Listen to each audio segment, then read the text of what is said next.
Mula sa liblib na lugar at sa malayong lugar ng lambak ng Cagayan ay marami ang nagsasabi, marami ang kwento-kwento na doon daw binaon ang Yamashita Treasure. Dahil may isang sulok ng barangay doon sa Cagayan Valley na doon ay may nakikita at may nakukuha silang mga ginto na ayon sa mga na sabi-sabi ay isa daw ito sa Yamashita Treasure, ginto ni Yamashita. Ano nga ba ang ginto ni Yamashita? Ang ginto ni Yamashita ayon sa aking pananaliksik o ang kayamanan ni Yamashita ay inangkin ng ilan na nasamsam ng digmaan ng mga hukbong Hapones noong ikalawang digmaan pandaigdig at itinago sa may mga kuweba at mga tunnel at ilalim ng lupay ng Pilipinas. Ito ay pinangalan ni General na Hapones na Tomoyoki Yamashita na tinatawag na Tigre ng Malaya. Ayon sa mga sabi-sabi, ang nasabsam sa digmaan ay simulang nakalagay sa Singapore at kalaunan nilipat sa Pilipinas. Umasa daw ang mga Hapones na ilipat ang kayamanan mula sa Pilipinas tungo sa Hapon pagkatapos ng digmaan. Pero hindi nangyari iyon dahil pinalubog na daw ng Amerikano yung barkong sinakyan. Pero ayon naman sa investigador na ni Minoru Kumitsu ay bilang naglingkod na staff ni General Douglas MacArthur ay wala siyang nahanap na ebidensya na ito ay nandoon sa ilalim ng dagat. Balik tanaw tayo, saan nga ba makikita ang Cagayan Valley sa mapa ng Pilipinas? Ang Cagayan Valley ay nasa tuktok sa bandang north ng mapa ng Pilipinas. Ito ay malapit sa Taiwan at malapit sa Batanes Island.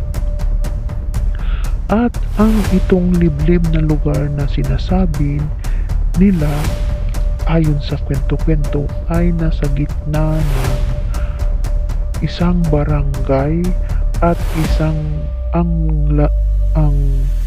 bayan nito ay nasa gitna din at ang barangay na ito ay nasa dulo ng gitna ng Apayao. Ito ay dito sa lugar na ito ang makikita mo ay may kuweba, may tubig at ayon sa ito yung actual picture niya ay ang picture na ito ay nakuha lamang ng isang namamasyal doon at hindi makikita ang kuweba pero may patay na bulkan doon sa mismo na lugar na iyon na doon daw binaon ni Yamashita ang kanyang kayamanan at dito rin nabaon yung mga binaon din niya kasama yung mga sundalong inutusan niya magbaon doon at pinagpapatay din niya kasama ang mga ginto, mga kayamanan na ni Yamashita.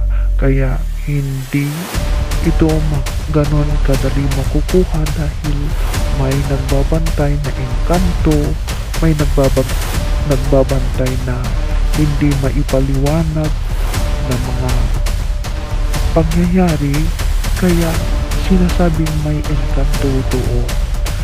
Minsan yung mga gusto nang maghukay kahit alam nila na nandun ay minsan nasisiraan sila ng makina na wala naman, hindi pa nila nagagamit yung makina. Minsan nasisira na, wala na silang gasolina, wala nang laman ng baterya ng mga gamit nila na hindi rin nila maipaliwanag dahil nag-charge sila ng mga baterya nila, chinek nila maayos ang mga gamit nila pero pagdating doon ay wala, mga panay sira na.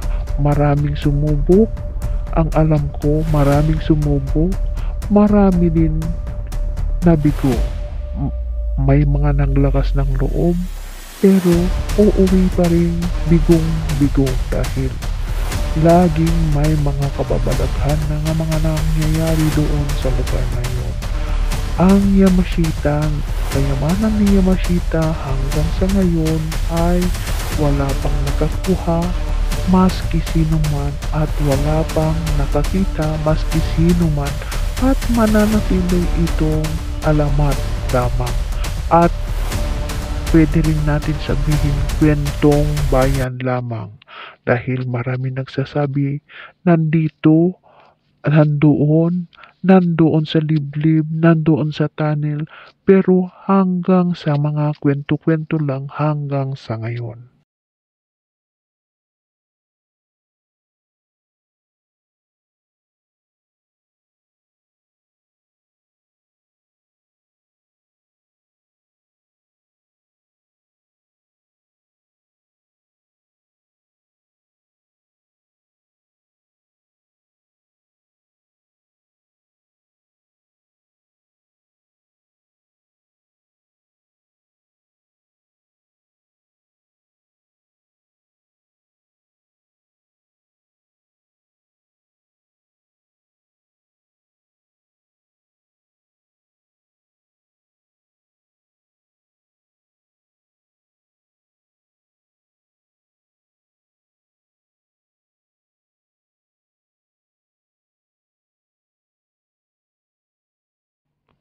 Hindi pa nakukuha at mananatiling alamat ang Yamashita Treasure.